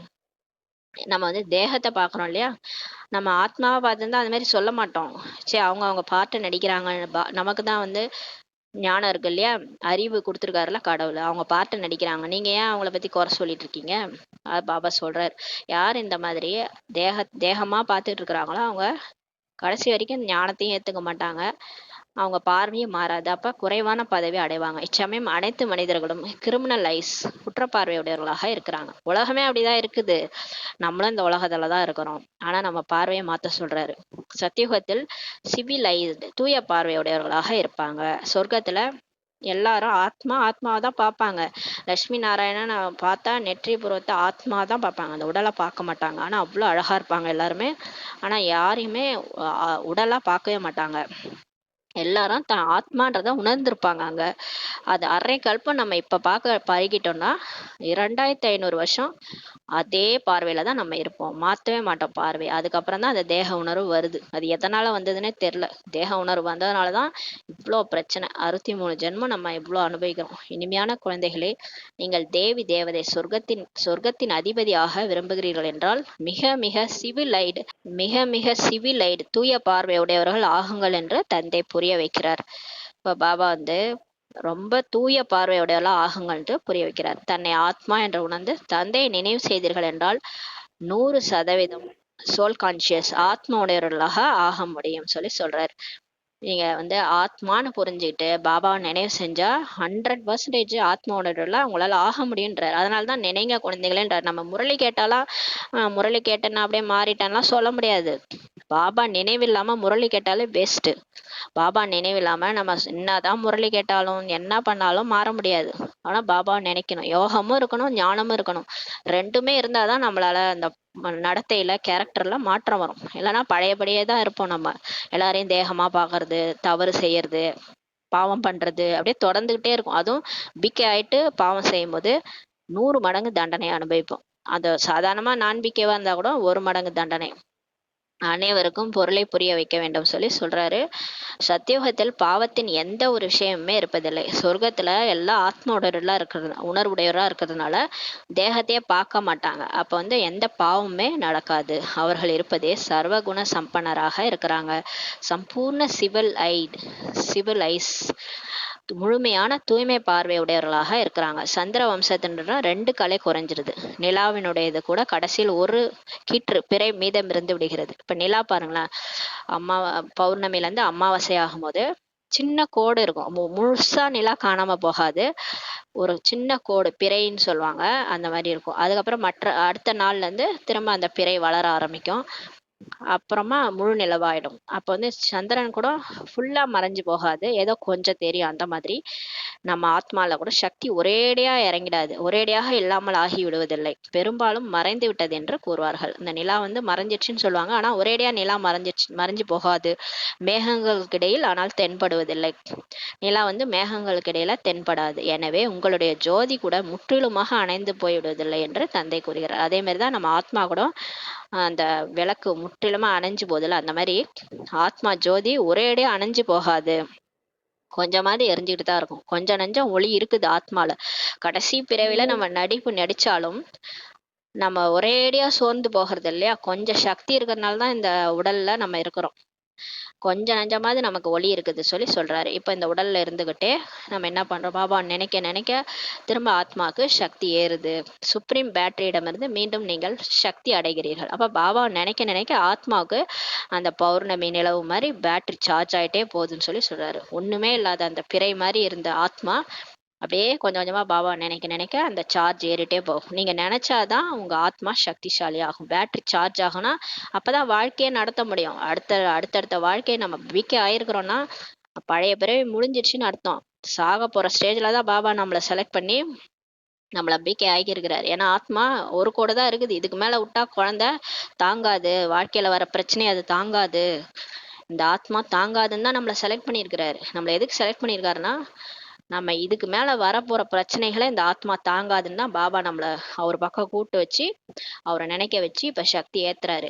ஏன்னா இதுக்கப்புறம் நமக்கு சக்தி இருந்தாதான் நம்ம வாழ்க்கையை நடத்த முடியும். அதனால இப்ப நம்மளை சூஸ் பண்ணியிருக்கிறாரு. இப்ப நம்ம வந்து பாபாவை நினைச்சு நினைச்சு பேட்டரி சார்ஜ் ஆக்கிட்ட பிறகு இப்ப ஆத்மால சக்தி நிறையுது. வரப்போற பிரச்சனைகள்லாம் சமாளிக்கிறதுக்கு சக்திகள் பாபா கொடுத்துக்கிட்டே இருக்கிறாரு. என்னுடன் நீங்கள் எவ்வாறு யோகம் வைக்க முடியும் என்று தானே வந்து கற்பிக்கிறார். இப்ப அவரே வந்து நமக்கு சொல்லி கொடுக்குறாரு. அவரோட எப்படி யோகா வைக்கிறது, தொடர்பு வைக்கிறதுன்ட்டு சொல்லி கொடுக்குறாரு. ஒன்றும் இல்லை, தன்னை ஆத்மான்னு புரிஞ்சுக்கணும். அந்த உடல் இல்லை, உடல் கான்சியஸை எடுத்துருங்க. அது வேணவே வேணாம், அது நான் கிடையாது, அது எப்படியா இருந்தாலும் ஒரு நாள் அழிய போகுது, நான் அது கிடையாது, நான் ஆத்மா நெற்றிபுறத்துல புள்ளியா இருக்கிறேன். அந்த பயிற்சி அடிக்கடி பண்ணிக்கிட்டே இருந்தீங்கன்னா ஆத்மா அபிமானி ஆயிடுவீங்க. அப்புறம் நீங்க ஆட்டோமேட்டிக்கா உங்களுக்கு ஆத்மால சக்தி நிரம்பும். ஏன்னா ஆத்மான்னு புரிஞ்சுக்கிட்டோம்னா பாபா நம்மளை வந்து பிடிச்சிருவாரு. பரம்பிதா பரமாத்மா ஆட்டோமேட்டிக்கா நமக்கு ஞாபகம் வந்துருவாரு. அப்புறம் ஆத்மா சோல் கான்சியஸா வந்து பாபாவை நினைக்கும் போது அப்படியே சக்தி இறங்கிட்டே இருக்கும். அப்படியே பேட்டரி ஃபுல்லா நிரம்பிடும். ஆனா இந்த பயிற்சி பண்ணதான் டைம் எடுக்குது. அந்த உடல் உணர்வு போக மாட்டுது. மாயா வந்து நம்மளை விட மாட்டுது. தேக அபிமானம் தான் மாயா. அப்புறம் அந்த 5 விகாரமும் மாயா, அது நம்மளை விட மாட்டுது. அதுல இருந்து தப்பிக்கிறதுக்கு தான் இப்ப நம்ம பாபா வந்து நமக்கு முரளி எடுத்து அவரை நினைக்க வச்சு நம்மளை மாத்திட்டு இருக்கிறாரு. ஆசிரியர் கற்பிக்கிறார் என்றால் உத்தியோகம் ஆசிரியருடன் கூட இருக்கும் அல்லவா. இப்ப டீச்சரா வந்து பாடம் எடுத்துட்டு இருக்கிறாங்க. இப்ப யாராவது டீச்சர் பாடம் எடுக்கிறாங்கன்னு நம்ம டீச்சரையும் தானே பார்த்துட்டு இருப்போம். டீச்சர் என்ன சொல்றாங்கன்னு தானே கவனம் இருக்கும். அந்த மாதிரி இப்ப யார் வந்து நமக்கு ஆசிரியரா சொல்லிட்டு இருக்கிறாங்க, கடவுளே வந்து சொல்லி கொடுத்துட்டு இருக்கிறாரு. அப்ப அவரை தானே நினைக்கணும். புத்தி யோகம் கூட நம்ம யாரை நினைச்சிட்டு இருக்கிறோம். இப்ப யாரை நினைச்சிட்டு இந்த முறையிலேயே கேட்கிறோம், கடவுள் தான் எனக்கு சொல்றாருன்னு தானே கேட்டுட்டு இருக்கிறோம். ஆசிரியர் என்ன வழி அளிப்பாரோ அதை படிப்பார்கள். ஸ்கூல்ல கூட ஆசிரியர் என்ன சொல்லி கொடுக்குறாங்களோ அதான் படிப்போம். நாம் கூட படித்த ஆசிரியர் அல்லது வழக்கறிஞர் ஆகிவிடுவோம் சொல்லுவாங்க இல்லையா. அவங்க படிச்சு யாரா டீச்சர் ஆனோன்னா டீச்சர் ஆவாங்க. லா படிச்சுட்டாங்கன்னா அவங்க வந்து வழக்கறிஞர் வக்கீல் ஆயிடுவாங்க. இதில் கிருபை அல்லது ஆசீர்வாதம் ஆகியவற்றின் விஷயமே இருப்பதில்லை. படிச்சா நம்ம என்ன பண்ணுவோம், பதவி அடைவோம். அதுதான். அதுல போய் எனக்கு டீச்சர் எனக்கு கொஞ்சம் ஆசீர்வாதம் கொடுங்க, எனக்கு பாஸ் போட்டு விட்டுருங்க அப்படிலாம் சொல்ல முடியாது இல்லையா. கிருபையோ ஆசீர்வாதமோ விஷயமே இருக்கிறது இல்ல, படிப்புல மட்டும். அதே மாதிரிதான் இங்கேயும் பாபா கிருபை ஆசீர்வாதம்லாம் பண்ணி போனா போது எல்லாரையும் லட்சுமி நாராயணன் ஆக்கி விட்டுறலாம் போட்டு விட மாட்டாரு. எல்லாரும் லட்சுமி நாராயணன்லாம் ஆக முடியாது. படிப்புக்கு தகுந்த பதவிதான் கிடைக்கும்னு சொல்றாரு. தலை வணங்கும் அவசியம் கூட இருக்காது. அங்க டீச்சர்கிட்ட போய் தலை வணங்க வேண்டிய அவசியம் கிடையாது. படிச்சா நமக்கு மார்க், அவ்வளவுதான். ஆம், யாராவது ஹரி ஓம் அல்லது ராம் ராம் என்று கூறினால் பதிலுக்கு கூற வேண்டியிருக்கும். ஆனா நம்ம தலை வணங்கணும். எங்கன்னா ஹரி ஓம்னு யாரா சொல்றாங்க, ராம் ராம் சொல்றாங்கன்னா பதிலுக்கு நம்மளும் அதை சொல்லணும். இதுவும் ஒரு மதிப்பு அளிக்க வேண்டி இருக்கிறது. அகங்காரத்தை காண்பிக்க கூடாது. யாராவது வந்து ராம் ராம் ஹரி ஓம் சொன்னாங்கன்னா திரும்பி சொல்லுங்க, அகங்காரத்தை காண்பிக்காதீங்கன்னு சொல்றாரு. ஒரு தந்தையை தான் நினைவு செய்ய வேண்டும் என்பதை நீங்கள் அறிந்துள்ளீர்கள். ஆனா நமக்கு தெரியும் பக்தி நம்மளை பொறுத்த வரைக்கும் முடிஞ்சிருச்சு. நம்ம ஒரு பாபாவை தான் நினைக்கணும், இருந்தாலும் வெளியே காமிச்சு கூடாது சொல்றாரு. யாராவது பக்தியை விட்டு விடுகிறார்கள் என்றால் குழப்பம் ஏற்பட்டு விடுகிறது. சில பிகே ஆனதும் கோயிலுக்கே போறதில்ல, பக்தியை விட்டுறாங்க. வீட்டுல கூட ஒரு பாபா போட்டோ வச்சுட்டு அப்படியே பாபா லைட் போட்டு விட்டுறாங்க, பக்தியை விட்டுறாங்க இல்லையா. அப்ப குழப்பம் வந்துருதுன்னு சொல்றாரு. அப்ப மற்றவங்களுக்கு என்ன இவங்க இப்படி இருக்கிறாங்க, பக்தியை விடுபவர்களை நாசிகர் என்று நினைக்கிறார்கள். யாரெல்லாம் பக்தி விடுறாங்களோ அவங்கள நாசிகர்னு நினைச்சுக்கிறாங்க. என்ன இவங்க கடவுளை நம்ப மாட்டாங்க. கடவுளை நம்பாதவங்கள உலகம் என்ன சொல்லுது, நாஸ்திகர் அப்படின்னு சொல்லுது. அதாவது பக்தி பண்ணாதவங்கள நாஸ்திகர்னு சொல்லுது. ஆனா நமக்கு தான் கடவுளை கிடைச்சிட்டாருல, அப்ப நம்ம வந்து பக்தியை விட்டுறோம். அதை அவங்க என்ன புரிஞ்சுக்கிறாங்க, நாஸ்திகர்னு நினைக்கிறாங்க. அவர்கள் நாஸ்திகர் என்று கூறுவதற்கும் நீங்கள் கூறுவதற்கும் எவ்வளவு வித்தியாசம் உள்ளது. அவங்க நாஸ்திகர்னு சொல்றதுக்கும் நீங்க நாஸ்திகர்னு சொல்றதுக்கும் எவ்வளவு வித்தியாசம் இருக்கு. நம்ம சொல்றோம் நாஸ்திகர்னா நா பிளஸ் ஆஸ்தி, யார் கடவுளை தெரிஞ்சுக்காம இருக்கிறாங்களோ அவங்கள நாஸ்திகர்னு நம்ம சொல்றோம். அவங்க என்ன சொல்றாங்க, பக்தியை விட்டுட்டா நம்மள நாஸ்திகர்னு அவங்க சொல்றாங்க. எனவே நாஸ்திகர் ஆவார்கள் என்று நீங்கள் கூறுகிறீர்கள் சொல்லி சொல்றாரு. அனாதைகளாக இருக்கிறார்கள், அவங்க கடவுளே தெரிஞ்சுக்காம இருக்கிறாங்க, தந்தை அறியாமல் உள்ளார்கள், அதனால நாஸ்திகர்கள்ட்டு நம்ம சொல்றோம். அனாதைகளாக இருக்கிறாங்க, ஒரு அப்பா அம்மா இல்லாத பிள்ளை என்னன்னு சொல்லுவோம், அனாதைன்னு சொல்லுவோம் இல்லையா? அது மாதிரி அவங்க கடவுளே நம்ம தெரிஞ்சுக்கிட்டோம் கடவுள் யாருன்னு, அவங்க தெரிஞ்சுக்காதனால அனாதைகளாக இருக்கிறாங்கன்னு சொல்லி சொல்றாரு. எனவே எல்லோருமே சண்டையிட்டு கொண்டிருக்கிறார்கள். வீட்டுல அம்மா அப்பா இல்லைன்னா சண்டை போட்டுக்கோங்க பசங்க, அந்த மாதிரி கடவுளை தெரிஞ்சுக்காதனால சண்டையிட்டு இருக்கிறாங்கன்னு சொல்லி சொல்றாரு. வீட்டுக்கு வீடு சண்டை அசாந்தி உள்ளது. இப்ப பாருங்க, உலகம் ஃபுல்லா வீட்டுக்கு வீடு சண்டை அசாந்தி தான். கோபத்தின் அடையாளம் அமைதியின்மை ஆகும். எங்க கோபம் இருக்குதோ அங்க அசாந்தி இருக்கு சொல்லி சொல்றாரு. அங்க எவ்வளவு அளவற்ற அமைதி இருக்கும்.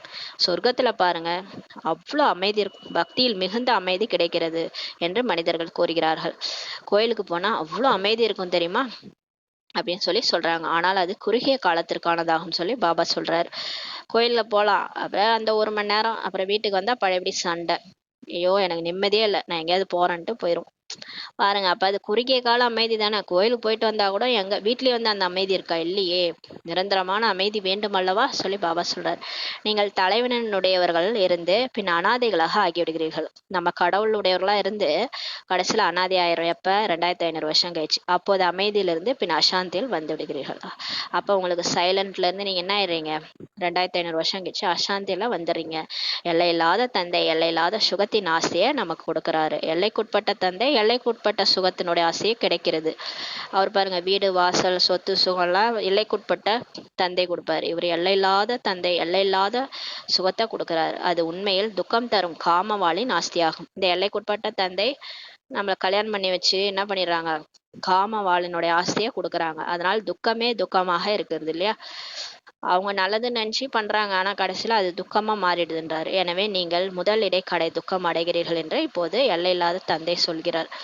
பதித பாவன தந்தையாகிய என்னை நினைவு செய்யுங்கள் என்று தந்தை கூறுகிறார்.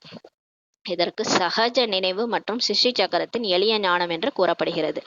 தூய்மையற்றவர்களை தூய்மையாக்குபவர் தந்தை, அவரை நினைக்க சொல்றாரு. இதுதான் சகஜ நினைவுன்ட்டு சொல்லப்படுது. இது சிருஷ்டி சக்கரத்தோடைய எளிய ஞானம்னு சொல்லி பாபா சொல்றாரு. நீங்கள் தங்களை ஆதி சனாதன தேவி தேவதா தர்மத்தினர் என்று உணர்ந்திருந்தீர்கள் என்றால் அவசியம் சொர்க்கத்தில் வருவீர்கள். பாருங்களேன், எவ்வளவு பேர் ஞானம் கேட்கறாங்க, எவ்வளவு பேர் நம்பிக்கையோட கேட்கறாங்க. ஆமா, கடவுள் தான் வந்துட்டார், அவர் தான் இந்த ஞானத்தை எனக்காக சொல்லிட்டு இருக்காரு, நான் தான் சொர்க்கத்துல வாழ்ந்தேன் அப்படின்னு யாரா நம்புறீங்களா?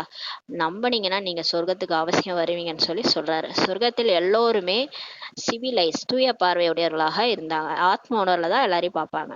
தேக உணர்வில் இருப்பவர்களுக்கு குற்றப்பார்வை உடையவர்கள். யாரெல்லாம் தேகத்தை பார்க்குறாங்களோ, தேக உணர்விலேயே பழகிறாங்களோ அவங்க கிரிமினலைஸ்ன்ட்டு சொல்லப்படுது. தூய பார்வை உடையவர்களிடம் எந்த ஒரு விகாரமே இருக்காது சொல்லி பாபா சொல்றாரு. யாரெல்லாம் ஆத்மா ஆத்மான்னு பார்க்குறாங்களோ அவங்கள்ட்ட விகாரமே இருக்காது சொல்லி பாபா சொல்றாரு. எவ்வளவு சுலபமாக்கி புரிய வைக்கிறார் பகவான். இப்ப நமக்கு எல்லாத்தையும் எவ்வளவு ஈஸியா புரிய வைக்கிறார். ஆனால் குழந்தைகளுக்கு இது கூட நினைவே இருப்பதில்லை. ஆனா எவ்வளவு பாபா புரிய வச்சாலும் முரளி அப்படியே மறந்து போயிடுது. ஏனெனில் கிரிமினலைஸ் குற்றப்பார்வையுடையவர்களாக இருக்கிறாங்க. எனவே சேச்சி உலகம்தான் அவர்களுக்கு நினைவு வருகிறது. எப்பயுமே நம்ம தேகத்தையே பார்க்கறது, தேக உணர்வுலேயே எல்லாரோடையும் பழகிறோன்றதுனால கிரிமினல் பார்வையுடையவர்களா இருக்கிறோம். அதனால சீச்சி உலகம் தான் நமக்கு நினைவு வந்துட்டே இருக்கு சொல்லி சொல்றாரு. இந்த உலகத்தை மறந்து விடுங்கள் என்று தந்தை கூறுகிறார். பாபா என்ன சொல்றாரு, இந்த உடலையும் மறங்க, உலகத்தையும் மறங்க, என ஒருவனை நினைங்க, அப்பதான் நீங்க ஆத்ம உணர்வு அடைய முடியும்னு சொல்லிட்டே இருக்கிறார் பாபா. நல்லது. இனிமேல் இனிமையான காணாமல் போய் வெகு காலம் கழித்து கண்டெடுக்கப்பட்ட குழந்தைகளுக்கு தாய் தந்தை பாப் தாதாவின் அன்பு நினைவுகள் மற்றும் காலை வணக்கம். ஆன்மீக குழந்தைகளுக்கு ஆன்மீக தாய் தந்தையின் நமஸ்காரம். நம் ஆன்மீக குழந்தைகள் ஆன்மீக தாய் தந்தைக்கு நமஸ்காரம் பாபா.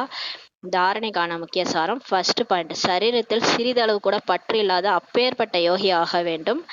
நம்ம சரீரத்தையே நம்ம மறந்துடணும், அது மேல கூட பற்று வைக்க கூடாது. இதெல்லாம் தூக்கிட்டா போக போறோம், இங்கதான் விட்டுட்டு போக போறோம். ஆத்ம உணர்வுல கொண்டு வரணும். எந்த ஒரு சீச்சை பொருளின் மீதும் பற்று இருக்க கூடாது. உடம்பே தூக்கிட்டு போக முடியாது, அப்ப ஏதாவது பொருளை தூக்கிட்டு போக முடியுமா? எல்லாத்தையும் விட்டுட்டு தான் போகணும். உங்க மனநிலை அது போல விடுபட்டதாக இருக்க வேண்டும். அளவு கடந்த குஷி இருக்கணும். பாருங்க, அவ்வளோ குஷி நிறைஞ்சிருக்கணும். ஏன்னா பாபாட்ட போக போறேன், எவ்வளோ ஒரு குஷி. கடவுளே தேடிட்டு இருந்தேன், அவரே என்கிட்ட வந்துட்டாரு, அவர் கூட நான் போக போறேன்ற குஷி இருக்கணும். 2வது பாயிண்ட், காலன் தலை மீது நின்றுள்ளான். இப்ப எல்லாருக்கும் மரணம் தலை மீது இருக்குது. எனவே சுப காரியத்தில் தாமதம் செய்யக்கூடாது. நான் நாளைக்கு அமிர்த வேலை செய்றேன். நாளைக்கு முரளி படிச்சுக்கிறேன். நான் நாளைக்கா பிகே ஆயிக்கிறேன். இன்னும் கொஞ்சம் வாழ்ந்துட்டு வரேன்.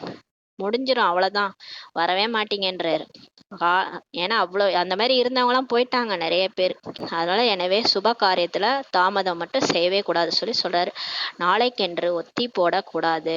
நாளைன்ட்டு ஒத்தி போடக்கூடாது சொல்லி பாபா சொல்றாரு. வரதானம்: புத்திசாலியான பாபாவிடம் புத்திசாலித்தனத்தை காட்டுவதற்கு பதிலாக உணரக்கூடிய சக்தியின் மூலமாக அனைத்து பாவங்களிலிருந்து விடுபட்டவர் ஆகுக. பாபாவே புத்திசாலி, அவர்கிட்டயே போய் உங்க புத்திசாலித்தனத்தை காட்டுவதற்கு பதிலாக உணரக்கூடிய சக்தி மூலமா அனைத்து பாவங்களிலிருந்து விடுபட்டவங்க ஆகுங்கன்னு சொல்லி சொல்றாரு. சில குழந்தைகள் புத்திசாலித்தனமா பாபா கிட்டயே போய் நடந்துக்குவாங்க. இவங்க தப்ப உணரவே மாட்டாங்க. பாபா கிட்டயே போயிட்டு மன்றாடி பேசிட்டு இருப்பாங்க. நீங்க நடிச்சு பார்த்தா தெரியும், எங்க இடத்துல இருந்து நீங்க நடிச்சு பார்த்தா தெரியும் அப்படிலாம் பேசுவாங்க பாபா கிட்டயே. அவரே புத்திசாலி, அவர்கிட்டயே போயிட்டு பேசுவாங்க. அந்த மாதிரி இருக்காம உணரக்கூடிய சக்தி மூலமா உணர்ந்து தன்னுடைய பாவத்திலிருந்து விடுபட்டவர் ஆகுங்கன்ட்டு வரதானம் கொடுக்குறாரு. சில குழந்தைகள் புத்திசாலியான பாபாவிடமே புத்திசாலித்தனத்தை காட்டுகின்றனர். தன்னுடைய வேலையை செய்து கொள்வதற்காகவும் தன்னுடைய பெயரை நல்லதாக காட்டுவதற்காகவும் அந்த நேரத்தில் உணர்கின்றனர். சிலர் அவங்க வேலையை முடிச்சுக்கிறதுக்காக, அவங்க பேரை நல்லதா காட்டிக்கிறதுக்காக அந்தந்த நேரத்துல மட்டும் உணர்றாங்க. ஆனால் அந்த உணரும் தன்மையில் சக்தியே கிடையாது. ஆனா உண்மையா உணர மாட்றாங்க. நான் தப்பு பண்ணிட்டேன்றத உண்மையா உணர மாட்றாங்க. எனவே மாற்றமே அவங்கள்ட்ட ஏற்படுறது இல்ல. நான் கோவப்பட்டுட்டேன்னா தப்பு தான் பாபா, என் மேல தப்பு இருக்குது, நீங்க செய்யக்கூடாதுதான். அவங்க நடிப்பு நடிக்கிறாங்க, அவங்க தவறு பண்ணா பண்ணிட்டு போட்டோம், நான் அதுக்கு ரியாக்ட் பண்ண மாட்டேன். அது மாதிரி உணரணும். தவறு செஞ்சிருந்தாலும் நான் பேராசைப்பட்டுட்டேன், திருடிட்டேன், எது பண்ணாலும் நம்ம சொல்லிடணும் பாபா கிட்ட. எந்த தவறு பண்ணாலும் பேராசை, எந்த ஒரு விகாரம் நம்ம கிட்ட இருந்தாலும் நம்ம பாபாட்ட சொல்லி மன்னிப்பு கேட்டுடணும். அதை உணர்ந்து செயல்பட, அன்னைக்கு சொன்னார்ல, உணர்ந்து சொல்லுங்க, உண்மையான உள்ளத்தோட சொன்னீங்கன்னா அந்த பாவம் போயிரும்னு சொல்றாரு. அது கடவுளே சொல்றாரு போது சொல்லிடணும் இல்லையா? நான் செய்வது சரியில்லை என சிலர் புரிந்து கொண்ட காரணத்தினால் என்னுடைய பெயர் கெட்டுவிடக்கூடாது என நினைக்கின்றனர். சிலர் அவங்களுக்கே தெரியுது அவங்க பண்ணது தப்புன்ட்டு, ஆனாலும் ஐயோ இதை போய் சொன்னா நம்ம பேர் கெட்டு போயிருமேன்ட்டு நினைக்கிறாங்க. எனவே தன்னுடைய மனசாட்சியை கூட கொன்று விடுகின்றனர். மனசாட்சியை கொன்னுட்டு தவறு பண்ணிட்டு பழிய மத்தவங்க மேல போட்டுடுறாங்க. எவ்வளவு பெரிய தவறு செய்யறாங்க. அந்த மாதிரி நிறைய மனசாட்சியை கொன்றுட்டு தவறு பண்ணிட்டு இருக்காங்க. பிகேஸ் தான், அதுவும் பிகேஸ் தானே இதை சொல்லிட்டு இருக்கிறாரு. அவங்கதான் அந்த மாதிரி பண்றாங்க. இதுவும் பாவ கணக்கில் சேமிப்பாகிறது சொல்லி சொல்றாரு. இது கூட பாவ லிஸ்ட்ல சேர்ந்துரும். எனவே புத்திசாலித்தனத்தை விட்டு உண்மையான உள்ளத்தின் மூலமாக உணர்வதினால் தன்னை மாற்றம் செய்து பாவத்திலிருந்து விடுபட்டு ஆவீர்களாக சொல்லி வரதானம் கொடுக்குறாரு. எனவே உங்க புத்திசாலித்தனத்தை விட்டுட்டு உண்மையா ஒத்துக்கோங்க, நான் தான் தப்பு பண்ணேன் பாபா, மன்னிச்சிருங்க. அட்லீஸ்ட் பாபாட்டையாவது சொல்லுங்க, உங்களுடைய தவற மன்னிப்பு கேளுங்க. உண்மையான உள்ளத்தோட நீங்க பாபா கிட்ட தவற உணர்ந்து சொல்லி சொல்றாரு. அது மாதிரி உணர்ந்தோன்னா தன்னை மாற்றம் செய்து பாவத்திலிருந்து விடுபட முடியும்னு சொல்லி சொல்றாரு. ஸ்லோகன்: வாழ்க்கையில் விதவிதமான பந்தனங்களிலிருந்து விடுபட்டு இருப்பதே ஜீவன் முக்தி நிலையை அடைவதாகும் சொல்லி பாபா சொல்றாங்க. இப்ப நம்ம நிறைய பந்தனத்துல மாட்டிட்டு இருக்கணும்.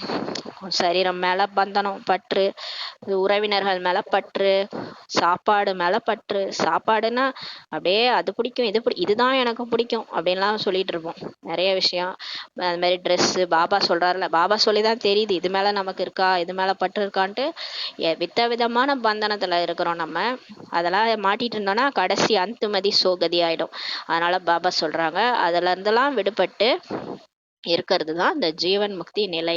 அதான் உடல்ல இருந்துகிட்டே முக்தி பெற்ற நிலை. எனக்கு எதுவுமே வேணாம், நான் இங்க வாழ்ந்தாலும் ஒரு பாபா நினைவுல தான் இருப்பேன், இந்த உடலை கூட எனக்கு வேணாம், உடல்ல இருந்தாலும் உடல்ல இருந்து முக்தி அடைஞ்ச நிலையில வாழறது, அதுதான் சொர்க்க வாழ்க்கை.